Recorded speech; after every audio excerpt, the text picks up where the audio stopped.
اگلا سوال یہ ہے کہ جو یہ شخص نعرہ لگاتا ہے کہ سنی شیعہ بھائی بھائی ہیں، مسلم عیسائی بھائی بھائی ہیں، ایسا نعرہ لگانا کیسا ہے؟ ایسا نعرہ لگانا مکمل کفر ہے۔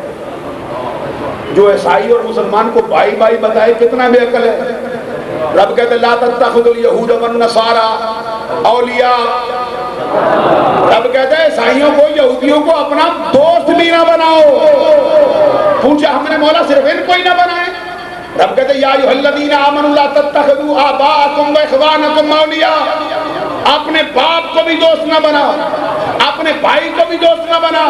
ان استحب الکفر علی الایمان، جبکہ وہ ایمان پر کفر کو ترجیح دیتا ہو، کفر پسند کرتا ہو، ایمان کو چھوڑے بیٹھا ہو، پھر باپ کو بھی چھوڑ دے، بھائی کو بھی چھوڑ دے۔ اگر باپ بھی تیرا ہو مسلمان نہیں تو دوستی نہ کر۔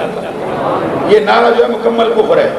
جس نے یہ لگایا، جو اس کا حکم دیتا ہے، وہ راہ راست سے ہٹنے والا بندہ ہے۔ کہتے ہیں یہ کیا کرسمس اور عید میلاد النبی ایک جیسے تہوار ہے؟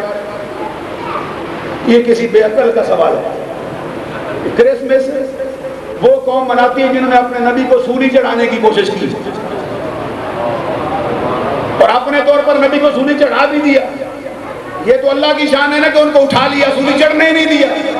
لیکن میلاد منانے والی وہ قوم ہے جو محمد عربی کے نام پر اپنی جان پیش کرنا چاہتا ہے۔ اور میلاد کوئی ایسا تہوار نہیں جو بدعت کا تہوار ہو۔ سنن نسائی جلد صفحہ نمبر 310 پہ حضرت امیر معاویہ کی روایت سے یہ حدیث ہے، آقا کونین نے فرمایا جو میلاد منانے کے لیے بیٹھ جائے میرا رب اس پہ راضی ہوتی۔ اس کو ایک جیسے تہوار کہنا یہ بہت بڑی زیادتی اور ناانصافی ہے۔ شہید کا درجہ زیادہ ہے یا غازی کا؟ حضور نبی اکرم صلی اللہ علیہ وسلم کا فرمان ہے کہ جو شخص ایک صبح ایک شام الغدوۃ فی سبیل اللہ والروحۃ فی سبیل اللہ خیر من الدنیا وما فیہا، جو ایک صبح ایک شام اللہ کے راستے میں بسر کرے، یعنی جہاد کے لیے نکلے، غازی بنے، اس کی ایک صبح ایک شام دنیا اور اس کے اندر رہنے والی ہر شے سے بہتر ہے۔ غازی کا درجہ بڑا ہے، لیکن غازی کا جو مقصود ہے نا انتہا کا، وہ شہادت ہے۔ اس لیے غازی سے شہید کا درجہ اونچا ہے جو رب کے راستے میں لڑتا رہتا ہے۔ حضرت عباس کو غازی کیوں کہتے ہیں؟ حضرت عباس علمدار اس شخص کا اسم گرامی ہے جو حضرت علی شیر خدا کے بیٹے ہیں، حضرت امام حسین کے بھائی ہیں۔ اونچی آواز سے کہہ سبحان اللہ۔ حضرت عباس رضی اللہ تعالیٰ عنہ جو حضرت امام علی مقام پر جنہوں نے اپنی جان واری تھی، ان کو غازی بھی کہتے ہیں اور شہید بھی کہتے ہیں۔ اس لیے کہتے ہیں کہ انہوں نے یہ صرف پہلی جنگ ایک نہیں لڑی، بہت سی جنگوں کے اندر انہوں نے غزوہ کر کے زندہ واپس لوٹے۔ اس اعتبار سے غازی ہیں، تو جس میدان کربلا میں وہ شہید ہوئے اس اعتبار سے وہ شہید ہیں، غازی بھی ہیں، شہید۔ اسی لیے علم دین شہید کو بھی غازی علم دین شہید کہتے ہیں۔ اور شہید تو وہ بھی ہوتا ہے نا جو میدان جنگ میں گیا، لڑا نہیں، مارا گیا، شہید ہے۔ لیکن غازی اس کو کہتے ہیں جو خود لڑا۔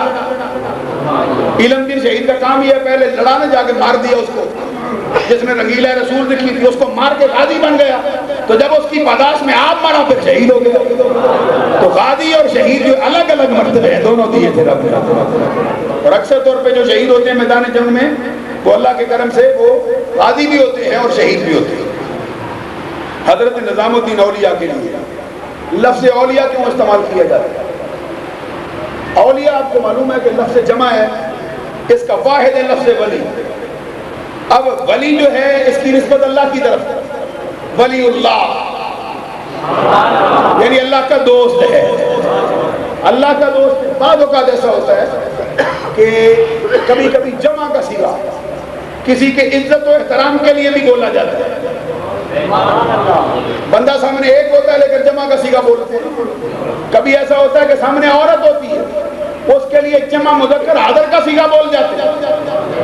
جس طرح حضرت موسیٰ علیہ السلام کا فرمان قرآن میں موجود ہے، فَلَمَّا قَضَىٰ مُوسَى الْأَجَلَ وَسَارَ بِأَهْلِهِ آنَسَ مِن جَانِبِ الطُّورِ نَارًا وَقَالَ لِأَهْلِهِ امْكُثُوا۔ اپنے بیوی سے کہتے ہیں، اے اپنی بیوی حضرت موسیٰ علیہ السلام حضرت شعیب علیہ السلام کی بیٹی کو جو موسیٰ علیہ السلام کی بیوی تھی، حضرت صفورہ ان سے کہتے ہیں ٹھہر جا۔ جملہ کیا بولتے ہیں؟ امْكُثُوا، ام کو سو ایک مرد کے لیے بھی نہیں بولا جاتا، دو مردوں کے لیے بھی نہیں بولا جاتا، تین یا زائدہ مردوں کے لیے بولا جاتا، عورت کے لیے نہیں۔ مفسرین کرام فرماتے ہیں اس لیے کہ موسیٰ کی بیوی کی شان بڑی تھی، ان کی شان کو ظاہر کرنے کے لیے جمع کا صیغہ لگا۔ اسی طرح حضرت خواجہ نظام الدین محبوب الہی مرتبہ ایسا رکھتے ہیں کہ اپنے دامن میں ایک دو ولی نہیں کروڑوں ولی رکھ دیتے، ان کے سلسلے میں بے شمار ولی آتے، ان کے احترام کی وجہ سے پھر ان کو ولی نہیں اولیاء بول دیا جاتا کہ ایک دوست ایسا ہے رب کا جو ہزاروں دوستوں جیسے۔ ایک مرتبہ صلاۃ والسلام پڑھیے نا پھر۔ یہ سوال ہے کہ جو شخص حضرت صدیق اکبر کو ماض خلیفہ کہے اور حضرت علی کو اصلی خلیفہ کہے، بلا فضل مانے، سنی نہیں ہو سکتا۔ بڑے سے بڑا وہ تقریریں کرنے والا بھی ہو، لاکھوں کی تعداد میں اس کے ماننے والے بھی موجود ہوں، سنی عقیدہ رکھنے والا بندہ یہ نہیں کہہ سکتا کہ ابو بکر اصلی خلیفہ نہیں۔ جھوم کے ذرا سبحان اللہ کہنا بنتا۔ حضرت ابو بکر صدیق کی خلافت کا حال یہ، حضرت ابو بکر صدیق کے مرتبے کا حال یہ، آقا کونین صلی اللہ علیہ وسلم نے فرمایا مرو ابا بکر فلیصلی بالناس، ابو بکر کو میرے مصلی پہ کھڑا کرو۔ صحابہ کرام نے یہ حضرت عائشہ صدیقہ نے عرض کیا یا رسول اللہ وہ کھڑے نہیں ہو سکتے۔ تین مرتبہ سرکار نے فرمایا، تینوں مرتبہ حضرت عائشہ نے عرض کیا سرکار کسی اور کو اجازت دو۔ جواب میں سرکار نے فرمایا عائشہ ضد نہ کر، ابو بکر کے بغیر نہ اللہ مانتا ہے نہ ایمان والے لا یعب اللہ والمؤمنون الا ابا بکر، بخاری کے الفاظ ہیں ابو بکر کے بغیر نہ اللہ مانتا ہے نہ ایمان والے مانتا ہے۔ اور جامع ترمذی میں دیگر حدیث کی کتابوں میں آیا سرکار نے فرمایا واللہ لا ينبغي لقوم ابو بکر ان یؤمهم غیرهم، کسی قوم کو یہ حق نہیں پہنچتا کہ اس قوم کے اندر میرا ابو بکر ہو، ابو بکر کے ہوتے کوئی اور مصلی امامت پہ آئے۔ اور صحیح بخاری جلد دوم صفحہ نمبر، صحیح بخاری جلد پہلی صفحہ نمبر 528 پر حضرت محمد بن حنفیہ حضرت علی کے بیٹے سے روایت ہے، حضرت علی کے بیٹے محمد بن حنفیہ کہتے ہیں میں نے قلت لابی، اپنے بابا سے پوچھا تھا اور عرض کیا تھا ایو خیر بعد رسول اللہ، آقا بتائیے آقا کونین کے بعد سب سے افضل کون ہے؟ سرکار نے فرمایا ابو بکر، ابو بکر سب سے افضل۔ کہتے میں نے پوچھا ثم من؟ کہتے ثم عمر۔ حضرت علی شیر خدا کا نظریہ سرکار کے بعد سب سے افضل ابو بکر ہے، اور خود کہتے سرکار نے ابو بکر کو ہماری نماز کا امام بنایا، ہم نے ابو بکر کو اپنی دنیا کا بھی امام مانا، دنیا کے فیصلے بھی اس کے ذمہ لگا دے۔ اب جو شخص حضرت ابو بکر صدیق کو صرف خلیفہ مانتا ہے، اصلی نہیں مانتا، وہ ابو بکر پر الزام نہیں لگاتا، آمنہ کے لال پر بھی الزام لگا رہا ہے۔ اس بات سے توبہ کرنی چاہیے، رافضیت کا نظریہ ہے، اس پر کلام اور ہونا چاہیے، کسی موقع پہ حاضر ہوا تو ضرور عرض کروں گا۔ صلاۃ والسلام پڑھیں۔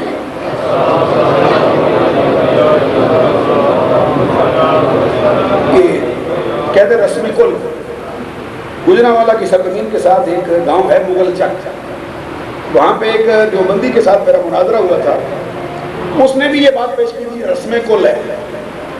کہتے رسم کل ہے، میں نے کہا رسم کل ہے تو پھر کہتے جی رسم ہے تو عبادت تو نہیں ہو سکتی، میں نے کہا رسم کا معنی کر، میں نے کہا کہتے رسم کا معنی کیا کروں، میں نے کہا ایک لفظ رسم الخط، کہ قرآن عربی رسم الخط میں لکھا جاتا ہے، بولو نا، رسم کا معنی کیا ہوا؟ طریقہ، کن کا طریقہ؟ مسلمانوں کا، تو جو مسلمانوں کے طریقے سے بھاگے وہ خود مسلمان ہی نہیں، تو درال کر دیتا۔ یہ رسم کوئی ایسی پوری بات نہیں ہوتی، رسم الخط، رسم کا معنی طریقہ، رسم کا معنی نشان، رسم کا معنی قاعدہ، رسم کا معنی قانون، یہ قاعدہ مسلمانوں کا ہے، یہ قانون مسلمانوں کا ہے، یہ طریقہ بھی تو وہ رسم کا معنی آپ سمجھا نہیں، جو رسم کو رسم پر اعتراض کرتا ہے۔ نماز جنازہ سے پہلے دعا مانگنا جائز ہے، میت کے قریب قرآن پڑھنا جائز ہے، صرف اتنا ہے کہ جب تک میت کو غسل نہ دیا جائے، اگر اس کے پاس قرآن پڑھنا چاہے پھر اس کو چادر سے ڈال دیں، تاکہ بعض اوقات ایسا ہوتا ہے کہ اس کے جسم سے کوئی تعفن کی بات نکلتی ہے، یا اس کا جسم جو ہے وہ بھی ناپاک ہوتا ہے، اس کو اوپر چادر ڈال دی جائے، اس کے جنازہ سے پہلے، اس کے غسل سے بھی پہلے قرآن پڑھنا چاہیے۔ اور دعا جو ہے اس کے لیے کوئی وقت مقرر نہیں، نماز جنازہ سے پہلے بھی مانگ سکتے ہیں، نماز جنازہ کے بعد بھی مانگ سکتے ہیں۔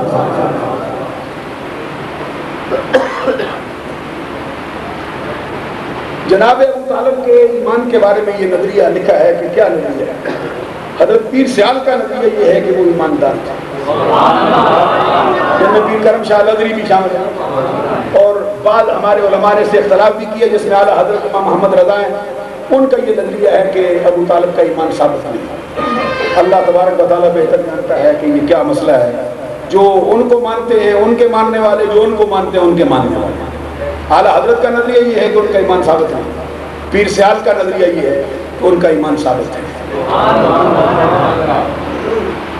جو شخص حضرت امیر معاویہ کو نہ مانتا ہو، ان کو گالیاں دیتا ہو، اس کی بیعت جائز ہے، اس کے پیچھے نماز ہو سکتی ہے۔ اب دیکھیے اس کی بیعت کیا جائز ہے، یہ بھی پوچھو بھائی وہ بندہ مسلمان بھی رہتا ہے کہ نہیں۔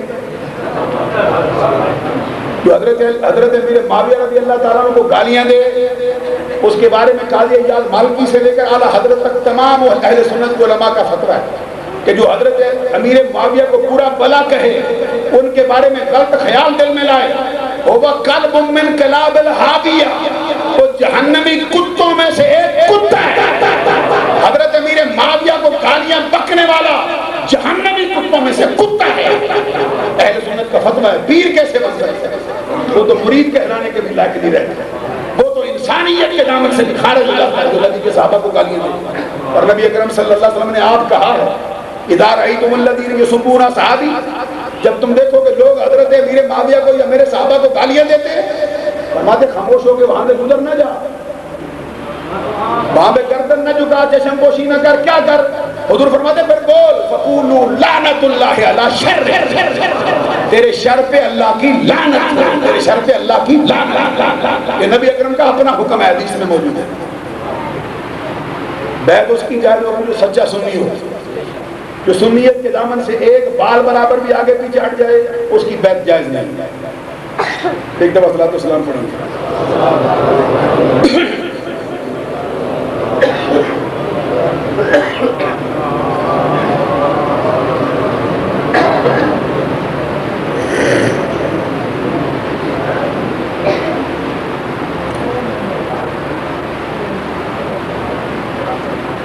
حضرات ایک سوال بڑا خوبصورت کیا گیا ہے، کہتے ہیں ناد علی کا وظیفہ کرنا یہ جائز ہے یا ناجائز ہے؟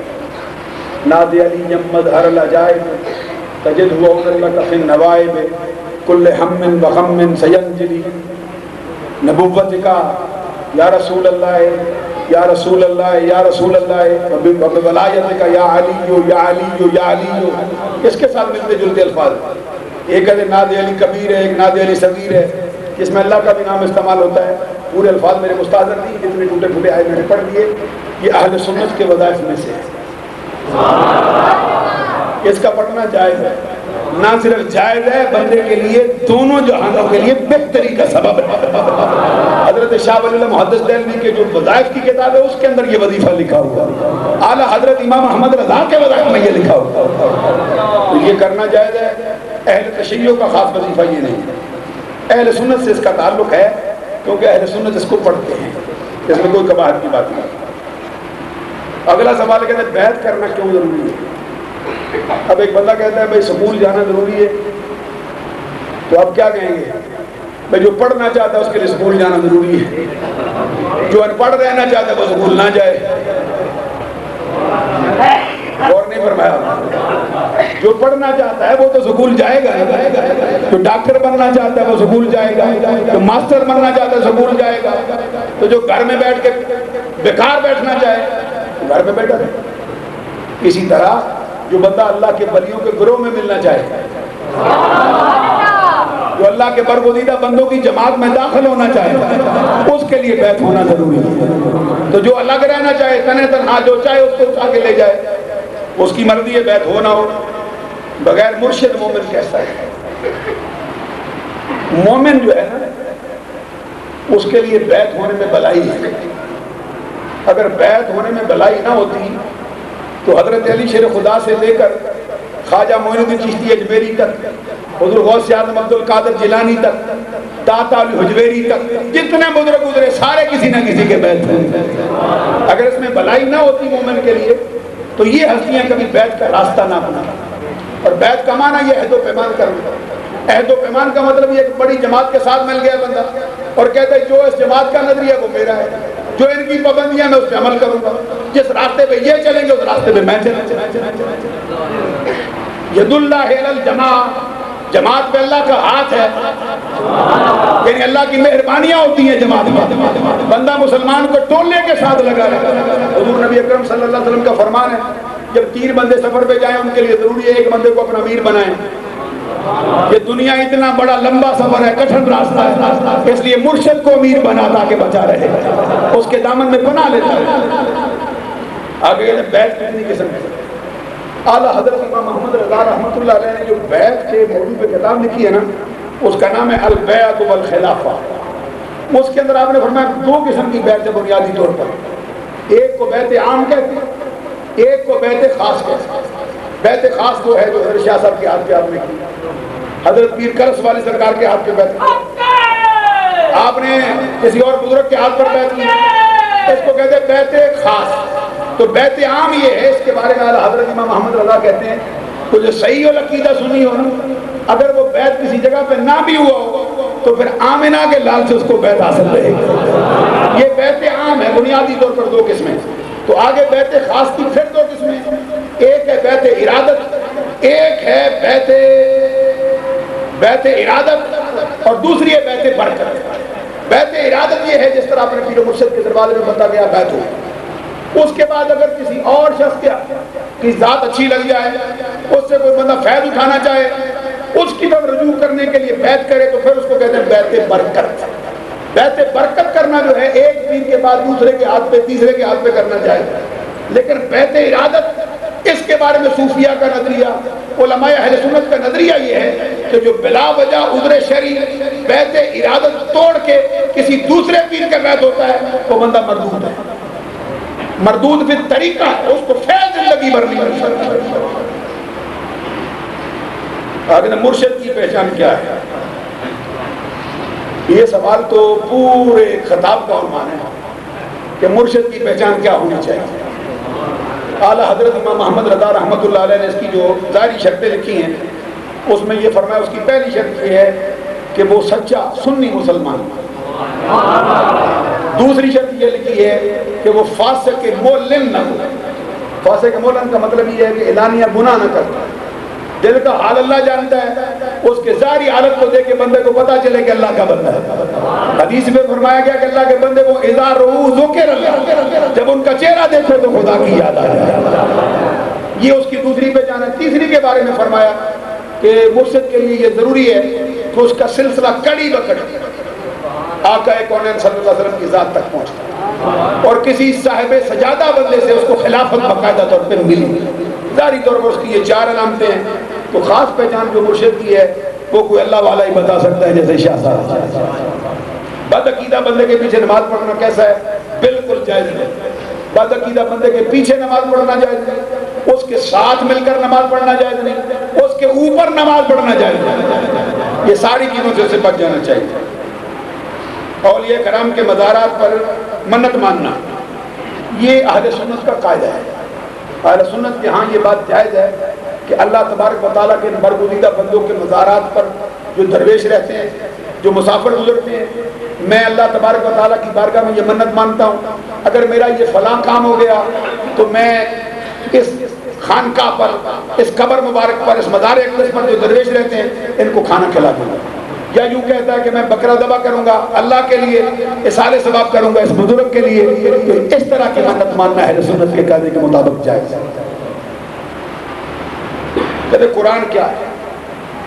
قرآن اللہ کی کتاب ہے، القرآن کلام اللہ ہے غیر مخلوق۔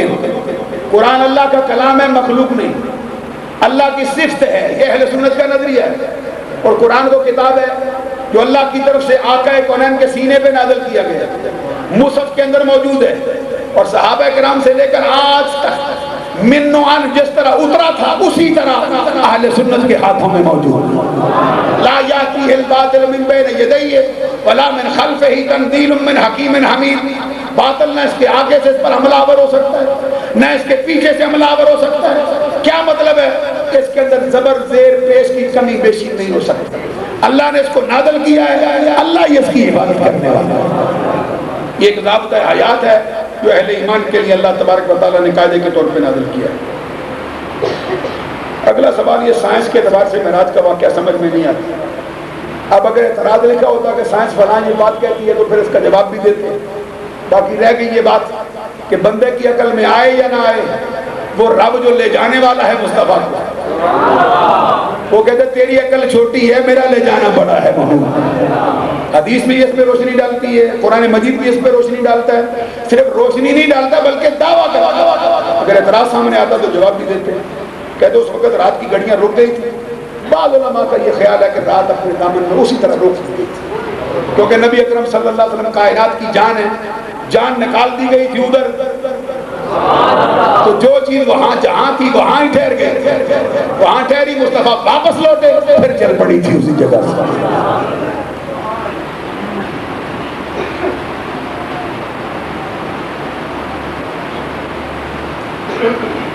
نماز کہتے ہیں کہ ڈیوٹی کے دوران کس طرح پڑھنی چاہیے؟ یہ ڈی وی آئی پی سے کیا مراد ہے؟ ویری ویری امپورٹنٹ پرسن، کیا مطلب اس کا؟ مطلب اسکول میں ماسٹر لگا ہے، وہ پیپر دے رہا ہے، نماز کا وقت نہیں، آپ کیا ڈیوٹی کرتے ہیں؟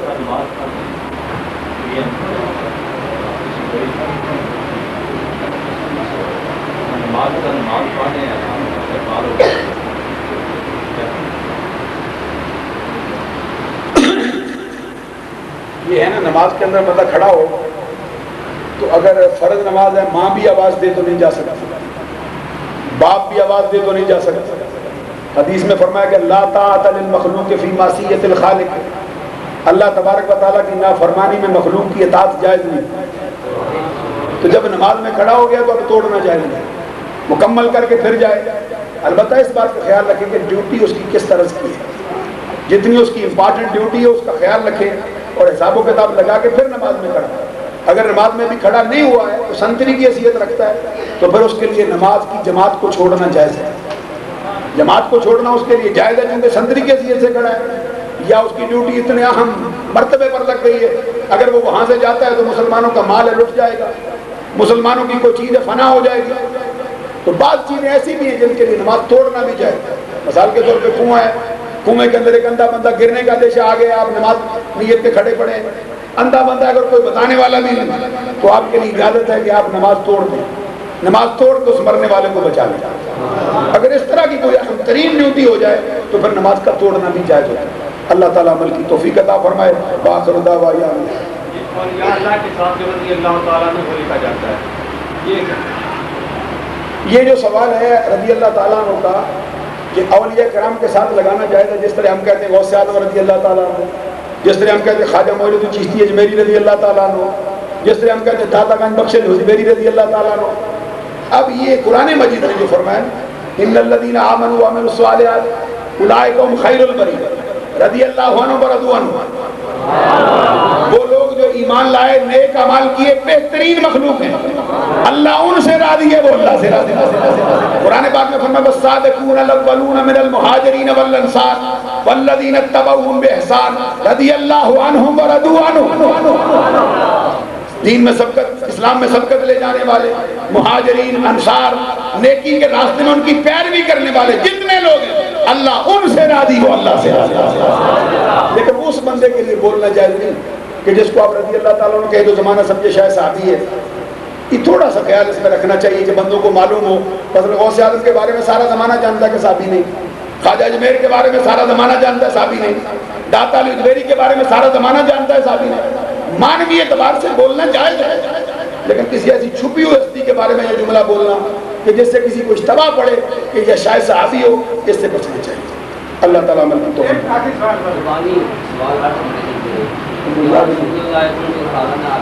اب یہ جو بندہ یہ کہتا ہے بھئی یا رسول اللہ انظر حالنا یا حبیب اللہ اسمع قالنا اننی فی بحر ہم مغرق خذ یدی ساحل لنا اشکالنا، اس کا مطلب یہ ہے اے اللہ کے پیارے رسول ہم پر نظر کرم فرمائیے، اے اللہ کے پیارے حبیب ہماری گزارش سنیے، بے شک ہم غم کے سمندر میں ڈوبے، ہمارا ہاتھ پکڑیے، ایک بندہ کہتا ہے یہ اس کا پڑھنا جائز نہیں، سنی ہونے کے بعد یہ بندہ نہیں کہہ سکتا، بلکہ مولوی رشید احمد گنگوئی فتاوی رشیدیہ میں لکھتا ہے اگر کوئی یہ شعر نبی اکرم کی محبت میں ڈوب کے پڑھے تو محبت میں پڑھنے والا جائز۔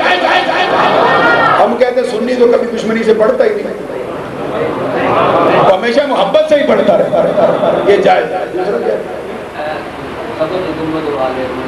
یہ جملہ بولنا مکمل طور پہ جائز ہے۔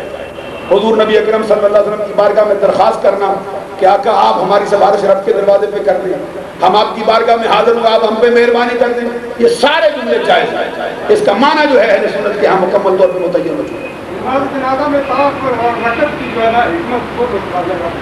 نماز جنازہ کے اندر طاق رکعت نہیں، طاق صف۔ طاق صف جو ہے وہ اس لیے رکھی جاتی ہے، فرمایا حدیث میں ان اللہ وتر ویحب الوتر، اللہ طاق ہے، طاق کو پسند کرتا ہے، تو اللہ طاق کو پسند کرتا ہے، اس لیے صفیں بھی طاق ہی رکھی جاتی ہے۔ لیکن یہ صفوں کا طاق رکھنا اس وقت تک ہوتا ہے جب تک صفیں گرنی جائیں، مثال کے طور پہ 10 12 13 14 صفیں کہتے ہیں طاق رکھ لو، تو جب مجمع بہت حد نگاہ تک بڑھ جائے پھر اس کی پابندی بھی ختم ہو۔ تو طاق رکھنے کے اندر حکمت یہ ہے کہ اللہ طاق ہے، طاق کو پسند کرتا ہے، حدیث ہے۔